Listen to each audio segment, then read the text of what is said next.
महर्षि स्वामी दयानंद के बनाए हुए आर्य समाज की सेवा के स्वर्णिम 150 वर्ष की पूर्णता पर आज हम आए हुए हैं पटना में। और पटना में DAV पब्लिक स्कूल पटना की तरफ से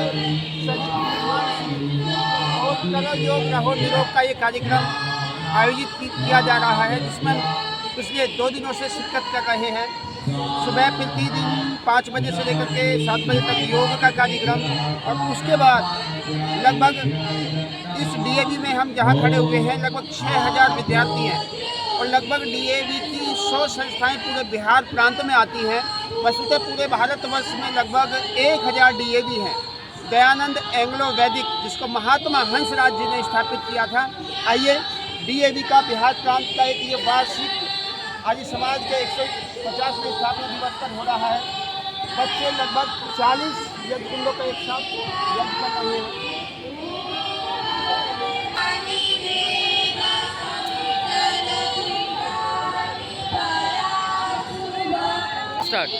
अब हम प्रवेश करते हैं यज्ञशाला में। बच्चे किस तरह से स्वयं यज्ञ कर रहे हैं आप देखिए।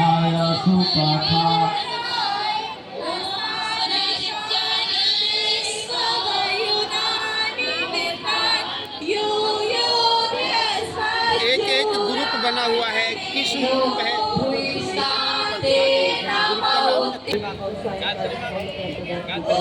एक ग्रुप के नाम है श्री कृष्ण। हमारी एक टोली है, ये एक टोली यज्ञ कर रही है।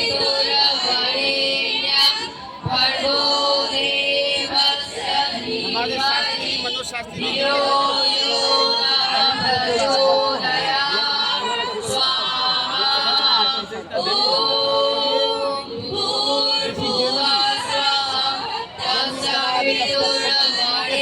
करने को मिलेंगे। योग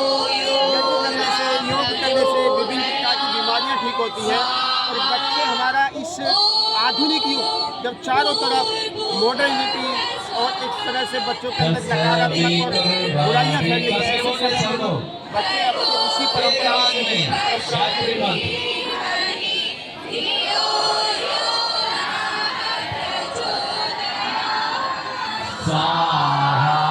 अब यहाँ पर अगर प्रसाद की आहुति डाली, जिनके पास प्रसाद है प्रसाद, और जिनके पास प्रसाद नहीं है भी की आहुति।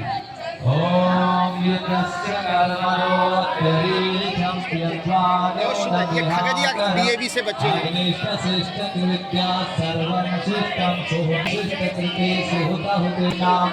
कामानां समर्थयति सर्वानः कामान् समर्थय स्वाहा। चारों वेद कृण्वन्तो विश्व आर्यम का उद्देश्य अयम यज्ञो विश्वस्य नादि। सब ये विचार जिनके सानिध्य में बच्चे आए हुए हैं, ये हमारे महेश खोल से हमारे बच्चों को लेकर भारत में सेवाएं हैं, जो संस्कार है इस यज्ञशाला के माध्यम से आपको दिख रहा है। आखिर DAV भारत में करता क्या है, जहाँ आधुनिक शिक्षा कंप्यूटर साइंस टेक्नोलॉजी का पूरा दिया ही जाता है, लेकिन बच्चों को यज्ञ और संस्कृति के साथ जोड़ने का विश्व स्तर पर कोई संस्था काम कर रहा है भारतवर्ष में, तो वो DAV कॉलेज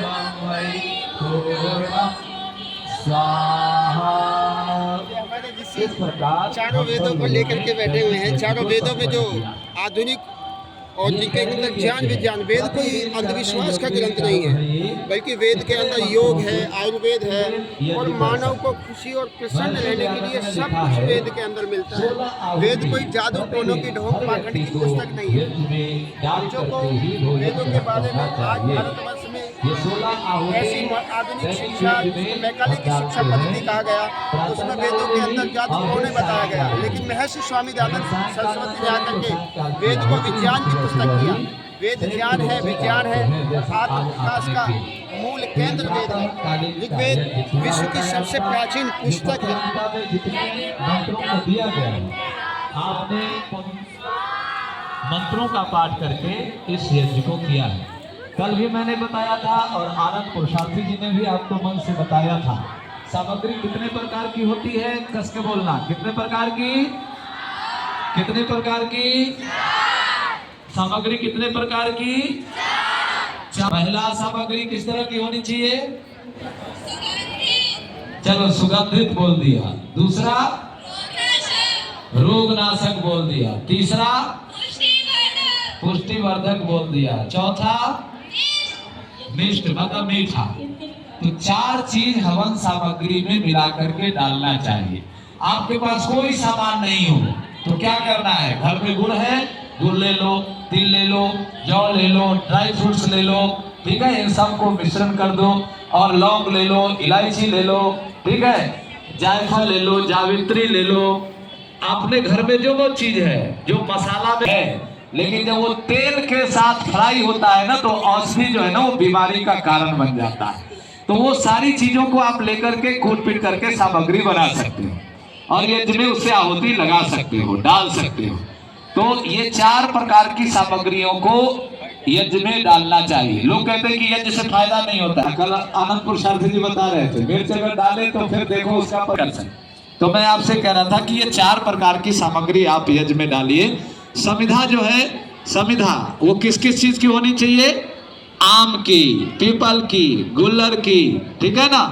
जो दूध वाला, जिसमें दूध निकलता हो, ऐसे लकड़ी का प्रयोग करना चाहिए। जिससे तेल निकलता हो है, उसमें तेल बहुत निकलता है। फिर ये जो हुमाद जलाते हो ना, इसमें भी तेल निकलता है। ये चैला हुमाद का प्रयोग बहुत कम मात्रा में करना चाहिए, नहीं तो उससे इतना काला धुआं निकलता है। लेकिन हमारे यहाँ ज्यादातर सामग्री के नाम पे वही हुमाद लेकर के जलाया जाता है। उसकी मात्रा बहुत थोड़ी सी रखो, बहुत थोड़ी, और बाकी चीज उसमें मिलाओ, अच्छी अच्छी चीजें। जब ऐसी चीजें डालिएगा तो आपको लाभ मिलेगा उस यज्ञ से। उस यज्ञ को करिएगा तो आपको स्वास्थ्य मिलेगा, है ना, स्वस्थ रहेंगे, मन प्रसन्न रहेगा। ऐसे चीजों को डाल करके यज्ञ करना चाहिए। सामग्री हो गई, संविदा हो गई। घी, हमारी संस्कृति का जो सत्यानाश बाजारवाद ने किया और हमारे जो शीर्ष बताने वाले लोगों ने किया। घी का प्रयोग शुद्ध गाय का घी डालना चाहिए। और वो गाय का घी जो है आपको शुद्ध नहीं समझ में आता हो तो मार्केट में जो घी आपके बाजार में पूजा पाठ के लिए अलग ब्रांड बन गया है घी। जैसे ही घी लेने जाइएगा कहेगा पूजा के लिए लीजिएगा, ये ले जाइए नंदन, चंदन, घंदन, हंदन, भंदन, ठीक है ना। और वो घी सब मिलता है और खाने के लिए अलग ले जाइए। क्यों? भगवान, ये क्या मतलब? इसलिए दुर्भाग्य है इस समाज का, ये जो नुकसान होता है इसी वजह से। यज्ञ एक वैज्ञानिक पद्धति है। यज्ञ आग जलाने का नाम नहीं है।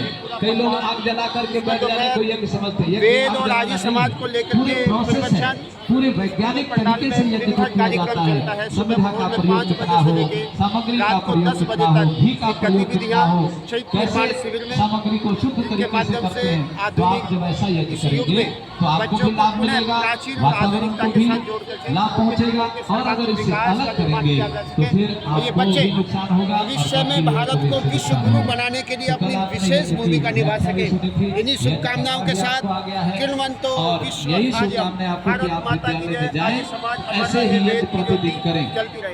पूरे पटना के यहाँ विद्यालय में प्रतिदिन यज्ञ हुआ करता था। और अब एक बहुत ही अच्छा वातावरण बना वाल्मीकि में, जहाँ प्रतिदिन यज्ञ हो रहा है। वहाँ के प्राचार्य मैडम को बहुत बहुत धन्यवाद और बधाई इस बात के लिए कि आप व्यवस्था बना करके आप देते हैं। वहाँ पर यज्ञ हो रहा है। हम लोग भी चाहते हैं ऐसी व्यवस्था बने, प्रयास करते हैं हम लोग भी साप्ताहिक, सप्ताह में 2 दिन यज्ञ करने का। परंतु अगर डेली हो जाए, प्रतिदिन हो जाए तो बहुत उत्तम है, बहुत श्रेष्ठ है। तो